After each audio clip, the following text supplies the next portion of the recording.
प्रोत्साहन अभाव अवहेलित अवस्था रघुनाथ मंदिर।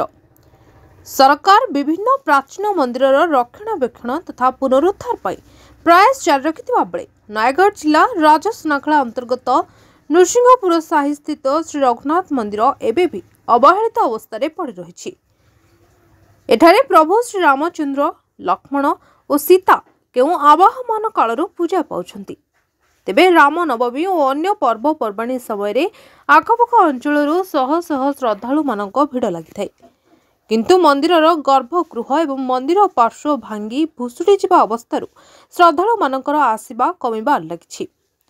रघुनाथ युवक संघर सभापति किशोर चंद्र साहू नेतृत्व में रघुनाथ युव गोष्ठी और ब्रजबंधु साहू प्रयास रे मंदिर पुनरुद्धार कार्य आरंभ होते सरकारी प्रोत्साहन अभाव अवहेलित हो पड़ रही।